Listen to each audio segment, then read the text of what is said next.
नमस्कार दोस्तों, मैं हूं एडवोकेट अक्षित तोमर और आज मैं आपका अपने YouTube चैनल लॉ टूल्स में स्वागत करता हूं। दोस्तों, आज के इस वीडियो में मैं आपको बताऊंगा कि सुप्रीम कोर्ट की नई गाइडलाइंस आई हैं आर्य समाज मंदिर को लेकर के। आर्य समाज मंदिर मैरिज को लेकर के सुप्रीम कोर्ट ने हाल ही में नई गाइडलाइंस इश्यू की हैं कि एक मैरिज वो कब वैलिड मानी जाएगी और क्या वो जरूरी रिचुअल्स हैं, क्या वो जरूरी स्टेप्स हैं जो एक आर्य समाज मंदिर में जो मैरिज कराई जाती है उसको कराने में बहुत ही ज़्यादा जरूरी हैं, बहुत ही ज़्यादा नीडी हैं। अगर उस स्टेप को आप नहीं करते हैं तो आपकी मैरिज लीगल या वैलिड नहीं मानी जाएगी। दोस्तों, आप इस बारे में कंप्लीट जानकारी के लिए वीडियो को लास्ट तक देखिएगा। आपको इस विषय में कंप्लीट जानकारी दी जाएगी और किसी भी तरह के फ्रॉड से आप ना फंसें, किसी भी तरह के आप किसी के झूठ में ना फंस जाएं। और अगर आप कोर्ट मैरिज कराने के बारे में सोच रहे हैं तो आप एक वैलिड और एक प्रॉपर तरीके से कोर्ट मैरिज करा पाएं, उसके लिए आपके सामने आज मैं ये वीडियो लेकर के आया हूं।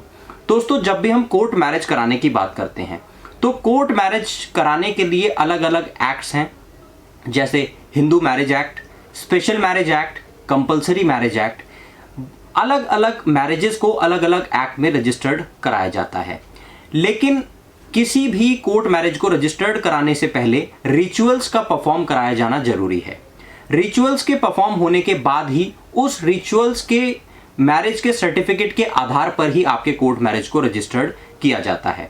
तो इसी विषय में जो सुप्रीम कोर्ट है, जो हमारी सर्वोत्तम न्यायालय है, उन्होंने इसी विषय में कुछ आगे बढ़ते हुए कुछ गाइडलाइंस इश्यू की हैं कि जब भी हम रिचुअल मैरिज या आर्य समाज मंदिर मैरिज जिसकी आप बात करते हैं उसके विषय में बात करते हैं तो उसमें कौन कौन से वो स्टेप्स हैं, कौन सी वो जरूरी चीजें हैं जिनका परफॉर्म होना जरूरी है। अगर वो आपने परफॉर्म नहीं किए, वो स्टेप्स आपने फुलफिल नहीं किए तो आपकी जो मैरिज है वो एक वैलिड और एक लीगल मैरिज नहीं मानी जाएगी। तो वो है सप्तपदी। आपने सुना होगा जनरल भाषा में, आपकी भाषा में अगर मैं कहूं तो 7 फेरे जिसे हम कह देते हैं। अगर आपने 7 फेरे नहीं लिए या सप्तपदी का कॉन्सेप्ट आपने नहीं अपनाया तो आपकी जो आर्य समाज मंदिर में मैरिज हुई है वो लीगल नहीं मानी जाएगी, वो वैलिड नहीं मानी जाएगी, भले ही आप उसको रजिस्टर्ड भी करा लें। तो इसके बारे में आप जरूर ध्यान रखें जब भी आप कोर्ट मैरिज कराएं या आपका कोई भी जानकार अगर कोर्ट मैरिज कराने के बारे में सोच रहा है तो इस बात का ध्यान रखें कि जब भी आप रिचुअल मैरिज परफॉर्म करें तो आपकी सप्तपदी जरूर होनी चाहिए। अगर आपकी सप्तपदी नहीं हो रही है तो आप उनसे बोलें कि सुप्रीम कोर्ट की लेटेस्ट जजमेंट है, आपको सप्तपदी करानी पड़ेगी, क्योंकि मैरिज आपकी हो रही है, मैरिज किसी और की नहीं है। तो इस चीज का ध्यान भी आपको स्वयं ही रखना होगा। अपनी कोर्ट मैरिज को ऐसी जगह से कराएं जो आपको प्रॉपर गाइड करें, प्रॉपर आपको हर चीज के बारे में बताएं, क्योंकि कोर्ट मैरिज जैसी चीज आप लाइफ में एक बार करते हैं तो बिल्कुल ध्यानपूर्वक और सावधानी के साथ इसे करें।